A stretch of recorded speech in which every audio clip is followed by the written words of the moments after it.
بسم اللہ الرحمن الرحیم۔ ناظرین السلام علیکم۔ یوٹیوب ادب چینل قلم قافلہ پاکستان، میں ہوں گل بخش۔ آج اپنی بات سخنوران جہاں پنجاب کے ضلع گجرات کے شہر کھاریاں میں کاشانہ علم و ادب بخشالی منزل خدا کا دیا میرا گھر ہے۔ گھر میں تہخانہ مشاعرہ حال ہے۔ مشاعرے کے بعد گھر کی پہلی منزل میں شریک مشاعرہ شاعر دوست کھانا کھاتے ہیں اور اردو ادب کی شادابی کے لیے نیک خواہشات کا اظہار کرتے ہوئے الوداع ہو جاتے ہیں۔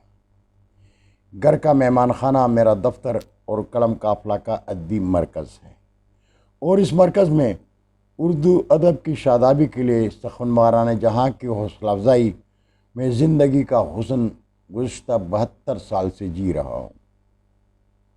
مارچ 2024 سے آج تک 43 تالیفات اور تصنیفات شائع کر چکا ہوں۔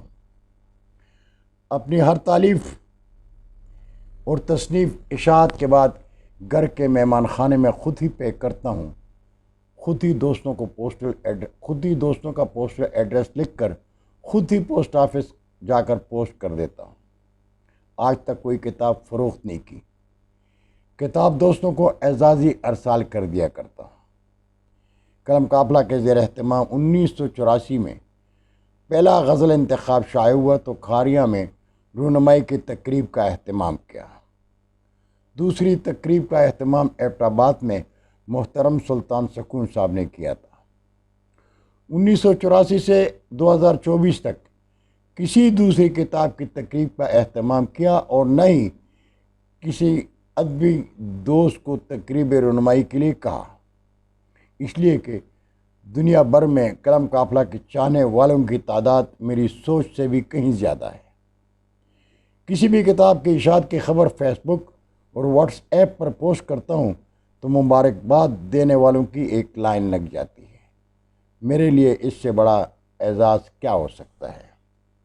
آپ سوچتے ہوں گے کہ میں ایسا کیوں کر رہا ہوں، تو میں کہوں گا کہ یہ میری زندگی کے آخری عشرے کا مشغلہ ہے۔ یہ اردو ادب سے میری محبت ہے۔ دنیائے اردو ادب کے پرستار میری ادب دوستی کا احترام کرتے ہیں۔ میری ادبی خدمات کے اعتراف میں میرے سفرناموں اور شاعری پر BS اردو اور MS اردو کے 3 تحقیقی مقالے لکھے جا چکے ہیں، اور یہ بھی حقیقت ہے کہ کسی بھی قومی اور ادبی ادارے نے تعریفی صنعت کے اعزاز سے ابھی تک نہیں نوازا ہے، اس لیے کہ میں ادبی مراکز سے دور کھاریاں میں آباد ہوں۔ ایک شکوہ ہے میرے چاہنے والے ادب دوستوں سے کہ وہ میری ادبی خدمات کا برملا اعتراف تو کرتے ہیں، لیکن میری گزارش پر میرا ادبی چینل قلم قافلہ سبسکرائب نہیں کرتے۔ حالانکہ میرا ادب چینل قلم قافلہ پروفیشنل نہیں، اس لیے کہ میں نے اپنے چینل کو کمائی کا ذریعہ نہیں بنایا۔ سخنوران جہاں جب تک وجود میں زندگی موجود ہے، جب تک میری آنکھیں اور میری انگلیاں میرے ساتھ دیں گی، اردو ادب سے محبت کے اظہار میں آپ ادب دوستوں سے رابطے میں رہوں گا انشاءاللہ۔ اللہ ہم سب کا حامی و ناصر ہو۔ اللہ حافظ۔ اردو ادب زندہ باد۔